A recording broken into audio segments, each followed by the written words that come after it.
كلمناكم من مرة تفهموا ولا لا؟ خيام من فجر. ايش بيه يا شباب؟ ايش بيه؟ كيف الحال؟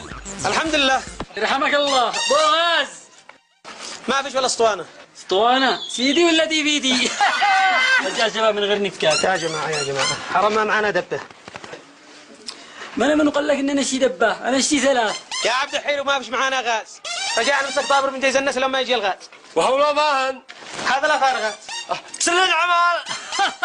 بس يا شباب يقول لكم فارغة ليش بتصدقوش؟ صدق بالله ذا الوقت كذب. بدالوا ما شاء الله. شي تأكدوا يا شباب. ادخلوا تأكدوا حتى لو تشتاكدوا. ما لحظة يا جماعة. لحظة مش يا عبد الحلو. سعالك يا اخي سعالك ما يصدقوش سعالك. كذا ولا يلعب بسجارة عبيط. ما هو ما تولعوا صلوا على النبي. حنفجر فين غاز. اوه ماي جاد خوفتنا. طبيعي ما فيش حاجة. الدياب ملان.